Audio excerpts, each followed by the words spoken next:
ارشاد Ahmad drop ہو گئے تھے، میرے خیال ہے وہ دوبارہ آئے ہیں، ان کی کوئی بات شاید رہ گئی تھی تو ہم دوبارہ سن لیتے ہیں ان کی بات۔ ہیلو ہیلو جی ارشاد، ہاں جی جی جی آ رہی ہے آواز؟ آ رہی ہے، اب آ رہی ہے، ہاں جی۔ ہاں جی، میں یہی بات کر رہا تھا لاسٹ میں کہ نا وہ علی دشتی کی کتاب تو آپ نے پڑھی ہے، وہ 23 سال۔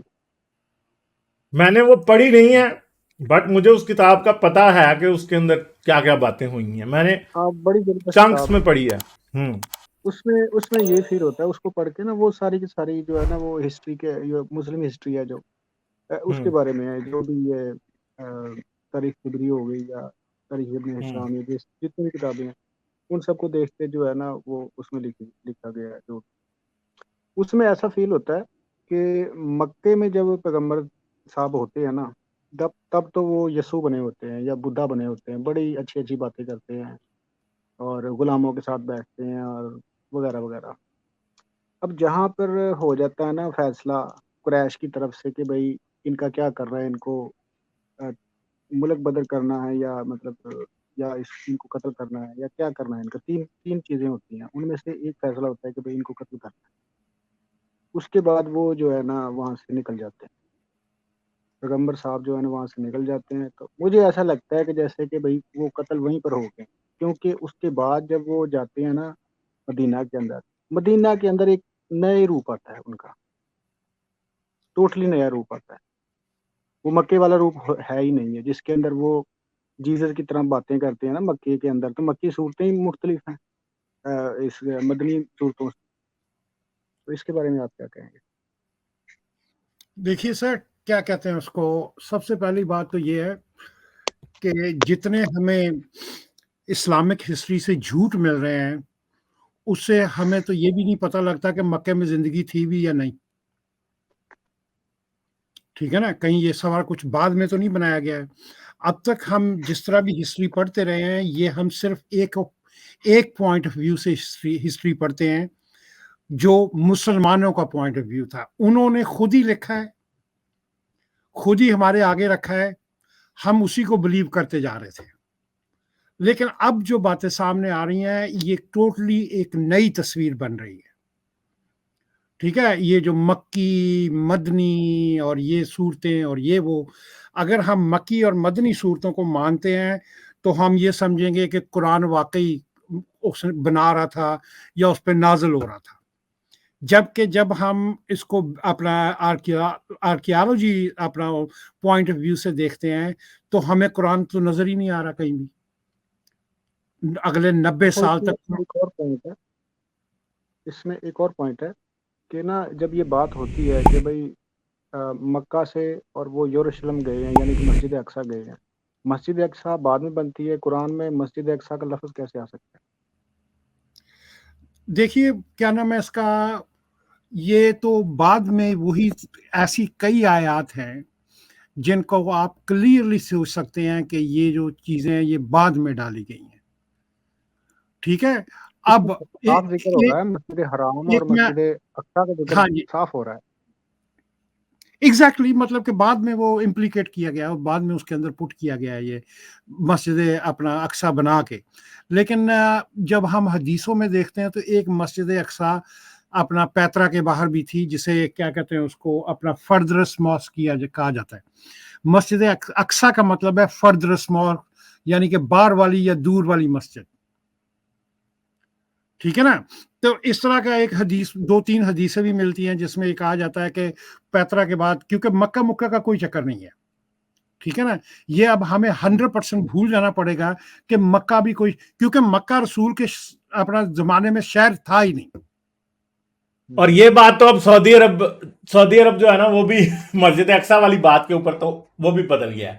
وہ وہ بھی کہتا ہے بدل کہ گیا، نہیں جی، مسجد اقصیٰ جو تھی وہ حجاز میں ہی تھی، وہ حجاز میں تھی، مکے سے باہر یروشلم تھی۔ میں نہیں تھی، ہوں، مکے سے باہر تھی۔ مکے سے باہر تھی، لیکن یہ اصل میں پیترا سے باہر تھی، کیونکہ مکے کے باہر ہوتی تو پورے 100 سال کی مسجدوں کا رخ مکے کی طرف ہوتا، رسول کی قبر کا رخ مکے کی طرف ہوتا، اس کا ہیڈ جو ہے وہ مکے کی طرف ہوتا، لیکن every thing is in north. So اب ہمیں یہ یقین کرنا کہ مسلمانوں نے اپنی ہسٹری میں کیا سچ لکھا ہے اور کیا جھوٹ لکھا ہے، یہ بہت مشکل ہو گیا۔ جب ہم مکی یا مدنی صورتوں کی باتیں کرتے ہیں تو ہم ایسا پرٹینڈ کر رہے ہوتے ہیں کہ کیونکہ ہم پھر مسلمانوں کی ہی ڈاکٹرین کو لے کے آگے چل رہے ہوتے ہیں کہ یہ قرآن اس وقت بن رہا تھا، جبکہ قرآن اس وقت نہیں بنا.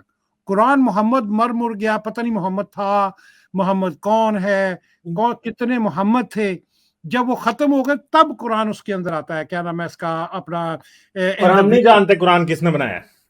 قرآن کس نے بنایا، کتنوں کے نام ہے. میں آپ کو 2-3 مثالیں دیتا ہوں. قرآن میں زید کے متعلق ایک اپنا وہ آئی ہے کہ آیت آئی ہے جس میں یہ لکھا ہے کہ محمد کسی کا باپ نہیں تھا. ماں کانا محمد کانا. ہاں جی تھا.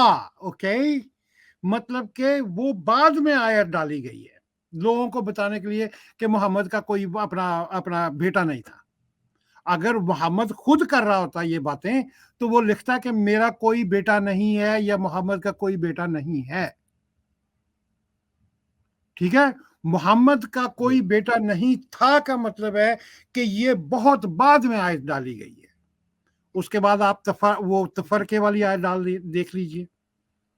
ہاں جی، کہ آپس میں تفرقہ نہ ڈالو. اب رسول اگر خود نبی تھا، وہاں پہ وہ خود اسلام پھیلا رہا تھا، تو تفرقہ کہاں سے پیدا ہونا تھا؟ پھر فرقے کیسے پیدا ہو جاتے؟ کیا عمر نے علیحدہ گروپ بنا لیا تھا، علی نے علیحدہ گروپ بنا لیا تھا؟ سو قرآن کو محمد کے ساتھ جوڑنا by it self big falsi ہے. یہ ساری چیز سورہ مریم ہے، اس کے اندر ذکر ہوتا ہے کہ مریم ہارون کی بہن تھی. ٹھیک ہے، وہ ہارون کی بہن، اس طرح سے ذکر ہوتا ہے اس کا. اچھا، جب بائبل کو آپ پڑھتے ہیں نا تو جب اس مریم کی بات آتی ہے، یہ مریم ہے، وہ مریم تھی، مریم اس طرح سے نام ہوتا ہے بائبل کے اندر. تو وہاں پہ سب سے پہلے یہ ذکر ہوتا ہے مریم کے بارے میں کہ مریم ہارون کی بہن ہے یا بہن تھی.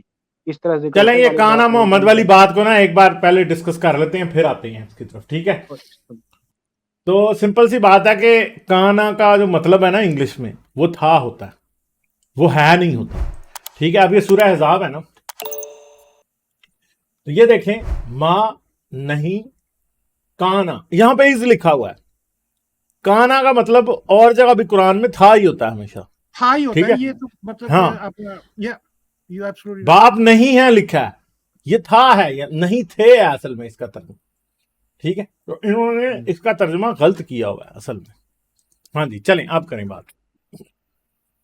ہاں جی، تو ایسا فیل ہوتا ہے کہ جیسے بائبل کو دیکھ کے جو ہے نا یہ آیت ڈالی گئی ہے اس کے اندر، قرآن کے. کون سی والی؟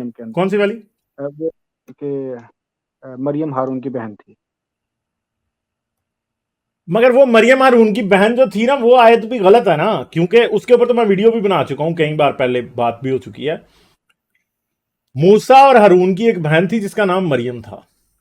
ٹھیک ہے، اور یہ جو مریم ہے نا یسوع والی ماں، یہ ان کی بہن، اس کو کہنا کسی صورت پاسبل ہی نہیں ہے، کیونکہ دونوں کے درمیان میں ببلیکل طور پہ اگر دیکھا جائے نا تو دونوں کے درمیان میں تقریباً 1200 سال کا فرق ہے.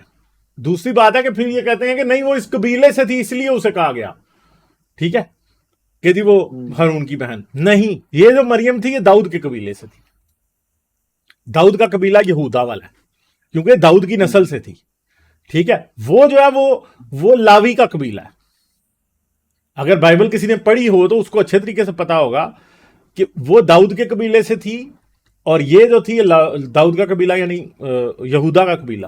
یہودا جو تھا وہ یعقوب کا جو ہے وہ پلوٹھے سے چھوٹا بیٹا تھا. پہلا روبن تھا، دوسرا یہودا تھا. ٹھیک ہے، اور لاوی جو تھا وہ میرے خیال میں 6واں تھا، مجھے یاد نہیں ہے صحیح. ٹھیک ہے، تو آپ کہہ بھی نہیں سکتے. باقی جہاں تک رہی بات، آپ یہ کہہ رہے ہیں کہ وہ بائبل سے لی گئی، تو یہ پورے کا پورا قرآن ادھر ادھر سے ہی لیا گیا ہے. حضرت محمد جو کنفیوژن ہوگی دو مریم کے درمیان، میری جو مریم جس کو کہتے ہیں، ٹھیک ہے، عام مسلمان جو پہلی بار پڑھتا ہے نا، تو جب اسے بھی یہی کنفیوژن ہوتی ہے، مجھے بھی ہوئی تھی. تو قرآن جو ہے یہ کوئی مطلب کہ اوپر سے اتری کتاب نہیں ہے، یہ کچھ اس سے بارو کیا گیا ہے، کچھ اپنا تورا سے بارو کیا گیا ہے، کچھ اپنا پرشین سے بارو کیا گیا ہے، ٹھیک ہے نا، یہ سارا مکسچر کیا گیا ہے ان سارے مطلب کہ 4-5 جو وہاں کے لوگ جو جتنے ریلیجنس مطلب کہ ریلیجنس سے تعلق رکھتے تھے ان کو مکس اپ کیا گیا ہے، سب کو خوش کرنے کے لیے ساری چیزیں جو ہیں وہ مکسچر بنایا گیا ہے، ٹھیک ہے نا۔ اب رحمان جو ہے وہ ان کا جو سیبینس تھے وہ ان کا خدا تھا، اس کو اب سورہ رحمان پوری اندر ڈال دی گئی۔ آپ دیکھیے کہ جہاں جہاں پہ رحمان ہے وہاں پہ اللہ کا کوئی ذکر نہیں ہے۔ لائک، شیئر اور سبسکرائب کرنا مت بھولیں۔ اس کے ساتھ ساتھ آپ میرے چینل کو پیٹریون پر سپورٹ کر سکتے ہیں۔ پیٹریون کا لنک ویڈیو کی ڈسکرپشن میں ہے۔